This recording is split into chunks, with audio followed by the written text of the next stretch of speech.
Development challenges are growing and resources are more constrained than ever.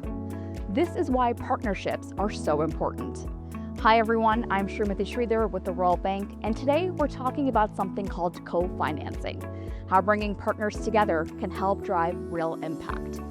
Now, to learn more about what co-financing is, why it's so important, and how it works on the ground, I got a chance to sit down and talk with Maitri Bordia Das. She's a director for trust funds and partner relations in the Development Finance Vice Presidency of the Royal Bank. This is what she had to say.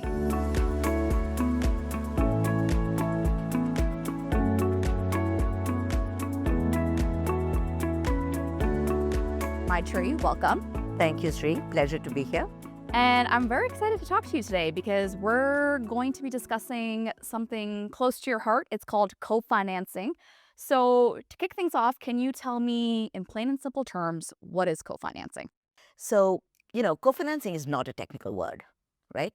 But in the context of development projects, you could have multiple financiers of one project. Now, these financiers could either go alone on the same project, or they could go together. When I say go together, I mean they could pool in their financing in a way that makes it much cleaner. It makes it a lot less transaction intensive, and it just makes it a lot more efficient for the governments that are borrowing this money.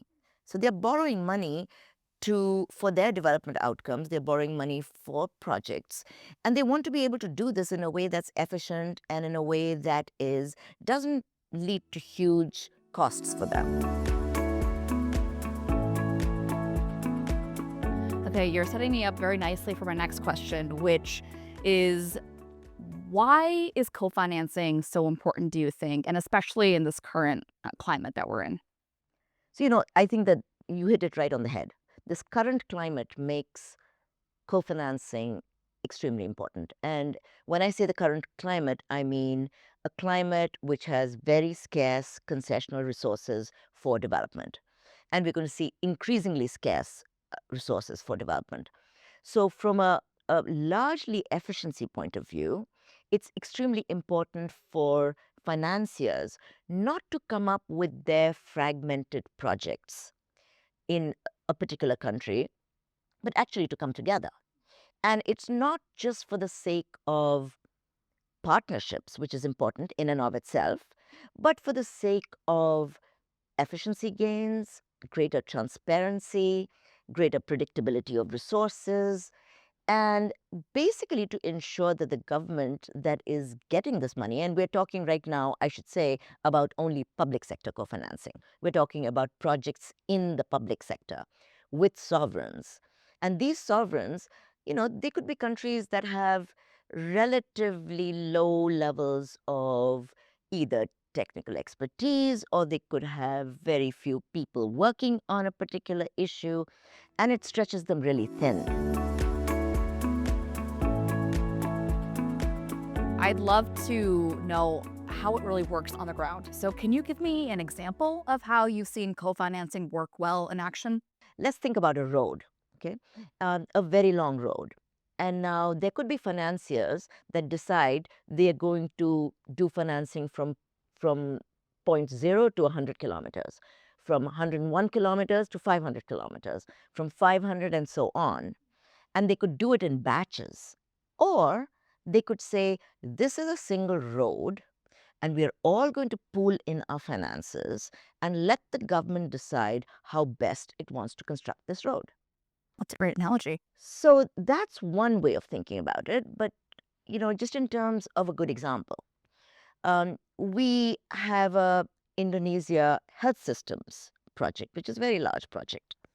It has had excellent outcomes. And part of the reason I think it has had excellent outcomes is, of course, the vision of the government, but also because co-financiers actually like the AIIB, the ADB, the World Bank, among others, came together to finance this project. So it was not just a project that led to greater infrastructure, but also led to changes in health systems for the government of Indonesia. That's amazing. It's kind of like I feel like when we grow up, you hear a lot that saying it's better to work together than to work alone. And I kind of feel like co-financing is reflective of that, right? The partnership element is really key. So Maitreyi, as we close our conversation here today, I always love to ask my guests this last question, which is if you could in one line or, one message, tell us why co-financing is so valuable, what would you want to say? Development outcomes, better for governments that are seeking to have better outcomes, and to be able to pool resources in a constrained concessional finance environment. Fantastic. Well, Maitreyi, thank you again so much for joining me and for explaining to all of us why co-financing is so important in today's development context. Thank you very much. Pleasure. Thank you. A great conversation with Maitreyi that I think really shows that as our development needs grow and resources are constrained, co-financing is a great example of what's possible when partners come together for real impact. A huge thanks to Maitreyi again for joining me and for you all for tuning in. I'll see you next time.